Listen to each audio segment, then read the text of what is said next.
आज़ाद भारत के इतिहास में सबसे लंबे चलने वाले आंदोलन यानी किसान आंदोलन की 6 महीने बाद की क्या तस्वीर है और इस कोरोना काल में आखिर किसान नेता क्यों नहीं इस आंदोलन को उन्होंने छोड़ा, जबकि तमाम सारे लोग ये कह रहे हैं कि ये किसानों की जान से एक तरीके से खिलवाड़ करना हुआ। और तीसरा जो मुद्दा है कि सरकार आखिर इनसे 22 जनवरी के बाद से बातचीत क्यों नहीं कर रही है। इन तीनों ही मुद्दों पर आज आपके साथ में बातचीत करने के लिए मैं आया हूं।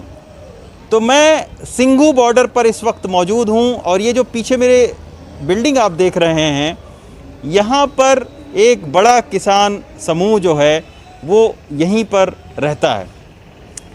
6 महीने के बाद 26 नवंबर 2020 को कड़कड़ाती ठंड में किसान आंदोलन शुरू हुआ था और आज आप देख सकते हैं कि चिलचिलाती गर्मी में ये किसान आंदोलन दाखिल हो चुका है।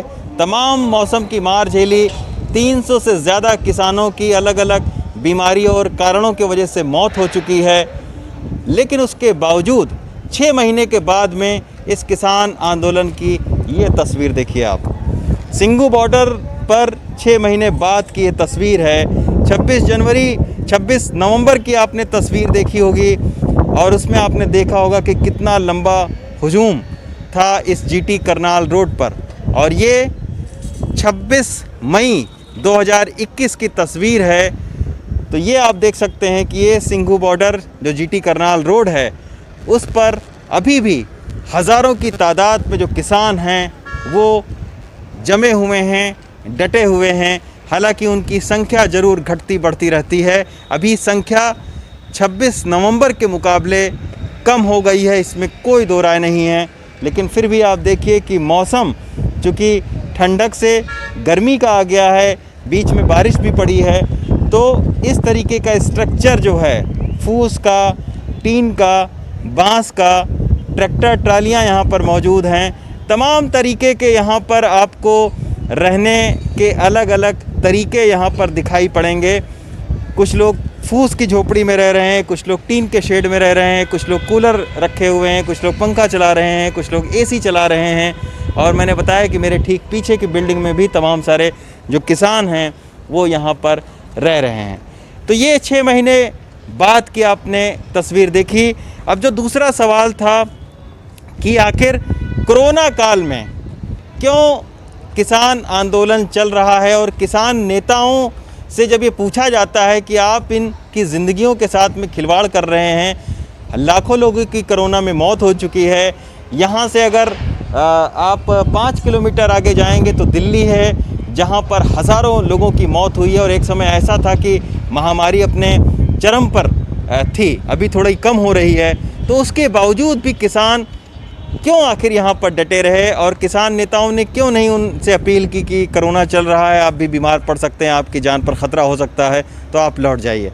तो किसान नेताओं का उसके जब सवाल का ये जवाब है वो ये कहते हैं कि चूँकि कोरोना के ही आंदोलन में ये पूरा जो किसान आंदोलन है ये शुरू हुआ था। यानी 26 नवंबर को पिछले साल भी कोरोना था, तो उसी में ये किसान आंदोलन शुरू हुआ था।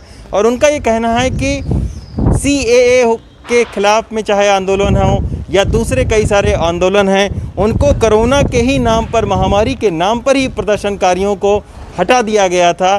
तो उनको इस बात का डर है कि अगर कोरोना के वजह से वो यहाँ से हट गए, यानी सिंघू बॉर्डर, टीकरी बॉर्डर और गाज़ीपुर बॉर्डर से अगर हट गए, तो सरकार एकदम से फिर उनसे कोई बातचीत नहीं करेगी और बिल्कुल ये समझ लेगी सरकार कि ये आंदोलन ख़त्म हो चुका है। हालांकि सरकार के एक गुट का ये ज़रूर मानना है कि अगर सरकार किसान नेताओं से बात नहीं करती है तो ये आंदोलन अपने आप ख़त्म हो जाएगा। 6 महीने का वक्त बीत चुका है। हम लोगों को भी लग रहा था कि शायद ये आंदोलन ख़त्म हो जाए, लेकिन आप देख सकते हैं कि 6 महीने के बाद की ये तस्वीर है। अभी भी सड़कों पर किसान आंदोलन डटे हुए हैं और बहुत सारे लोग अभी हैं यहाँ पर। हालांकि गेहूं की कटाई भी ख़त्म हो गई और अब बुआई शुरू हो गई है, लेकिन उसके बावजूद किसान हैं। तो ये कहना कि ये अपने आप चले जाएंगे, कोरोना संक्रमण के वजह से इनको हट जाना चाहिए। उस पर किसान नेताओं का ये बयान है कि कोरोना का डर दिखाकर सरकार इस आंदोलन को ख़त्म करना चाहती है। अगर सरकार इतनी किसानों की हितैषी होती तो यहाँ पर बाकायदा शिविर लगाकर इनका स्वास्थ्य परीक्षण करवाया जाता, वैक्सीनेशन करवाई जाती और इनको दवाई वितरित की जाती, लेकिन वो सरकार कर नहीं रही है। तो इसी के चलते वो अभी भी इस कृषि कानून के ख़िलाफ़ में यहाँ पर रहेंगे। तीसरा जो हमने आपको बोला था कि आखिर सरकार इनसे बातचीत क्यों नहीं कर रही है। 22 जनवरी तक 11 राउंड की बातचीत हो चुकी है अब तक, यानी 26 नवंबर से लेकर और 22 जनवरी तक 11 बार सरकार के साथ में बातचीत हो चुकी है। सरकार के उसमें गृह मंत्री से लेकर कृषि मंत्री तक शामिल रहे हैं और जो संयुक्त किसान मोर्चा है उसके 35 से 40 जो किसान नेता हैं वो भी शामिल रहे हैं। और उस 11 राउंड की बातचीत में केवल 2 डिमांड को सरकार ने माना था। एक तो ये माना था कि जो पराली जलाने के ख़िलाफ़ में मुकदमे दर्ज हुए थे उनको वापस लेने के लिए और उस धारा को हटाने के लिए सरकार ने मंजूरी दी थी। और बिजली कानून एक था जिस पर किसानों का बहुत ज़्यादा ये रोष था कि उन्हें चोरी में फंसा दिया जाता है, तो उस पर उन 2 मांगों को सरकार ने वापस ले लिया था। सरकार ने अपनी तरफ से एक पेशकश की कि इस कृषि कानून को वो 1.5 साल के लिए स्थगित कर दे रहे हैं, लेकिन किसान नेता उस पर नहीं माने और किसान नेताओं का ये कहना था कि तीनों ही कृषि कानून को रद्द करें। हालांकि मेरे हिसाब से भी मेरा अपना व्यक्तिगत मानना है कि एक बीच का रास्ता कहीं ना कहीं किसान नेता और सरकार को निकालना चाहिए। किसी चीज़ पर अड़ना नहीं चाहिए, क्योंकि ये लोकतांत्रिक देश है, इसमें बातचीत के दरवाजे हमेशा खुले रखना चाहिए। किसान नेताओं को भी लकीर का फ़कीर नहीं बनना चाहिए और सरकार को भी देखना चाहिए कि एक डेमोक्रेटिक देश में, एक लोकतांत्रिक देश में विरोध प्रदर्शन करना कोई अपराध नहीं है। उनको समझाने की कोशिश करनी चाहिए और बातचीत लगातार करनी चाहिए, लेकिन सरकार 22 जनवरी के बाद से बातचीत नहीं कर रही है। किसान नेता ये कह रहे हैं कि हम बातचीत करने के लिए बिना शर्त तैयार हैं। इसी के वजह से आज काला दिवस भी मनाया जा रहा है। अलग अलग जगहों पर जो किसान नेता हैं वो काला दिवस उसको मना रहे हैं। कोरोना के चलते यहाँ पर बहुत सारे लोगों को उन्होंने बुलाया नहीं, क्योंकि किसान नेताओं का कहना है कि यहाँ बुलाकर वो बहुत ज़्यादा भीड़ इकट्ठा नहीं करना चाहते हैं। लेकिन फिर भी तमाम सारे जो किसान हैं वो अलग अलग ज़िलों से, अलग अलग जगहों से यहाँ पर ज़रूर पहुँचे हैं। सुबह से ही धरना प्रदर्शन यहाँ पर चल रहा है, लेकिन फ़िलहाल इस मामले का कोई हल निकलता नहीं दिख रहा है। एक तरफ सरकार कोरोना संक्रमण से जूझ रही है, उससे बचाव का प्रयास कर रही है, और दूसरी तरफ ये किसान आंदोलन है जो कि कृषि कानूनों के ख़िलाफ़ में अभी भी सड़कों पर चल रहा है।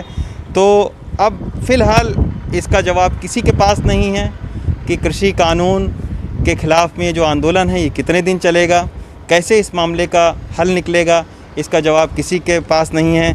लेकिन फ़िलहाल इस तरीके के जो नौजवान हैं वो ज़रूर इस किसान आंदोलन में यहाँ पर पिछले 6 महीने से बैठे हुए हैं। क्या नाम है आपका? मेरा नाम जगजीत सिंह है और मैं जलंधर का रहने वाला हूँ। जगजीत जी के बारे में मैं आपको बताऊं कि ये एक यहाँ पर जो इंटरनेशनल कबड्डी प्लेयर्स की जो यहाँ पे लंगर चल रहा है, तो जगजीत जी पिछले 6 महीने से लगातार यहाँ पर मौजूद हैं, लंगर में अपनी सेवाएं दे रहे हैं। सिंगापुर से इन्होंने जो होटल मैनेजमेंट का कोर्स है उसको ये कर चुके हैं। नौकरी की तलाश में थे, लेकिन तब तक ये किसान आंदोलन आ गया और इसके बाद में ये लगातार 6 महीने से बने हुए हैं। 6 महीना पहले जो हम लोग आए थे तब भी ये मिले थे, 6 महीने के बाद में हम यहाँ पर आए हैं तब भी ये यहाँ पर मौजूद थे, इसलिए हमने सोचा कि इनसे बात करें। 6 महीना अच्छा जगजीत जी हो गए हैं, आप तो नौजवान हैं, आपको लग रहा है कि किस तरीके की भावना आपके मन में आ रही है?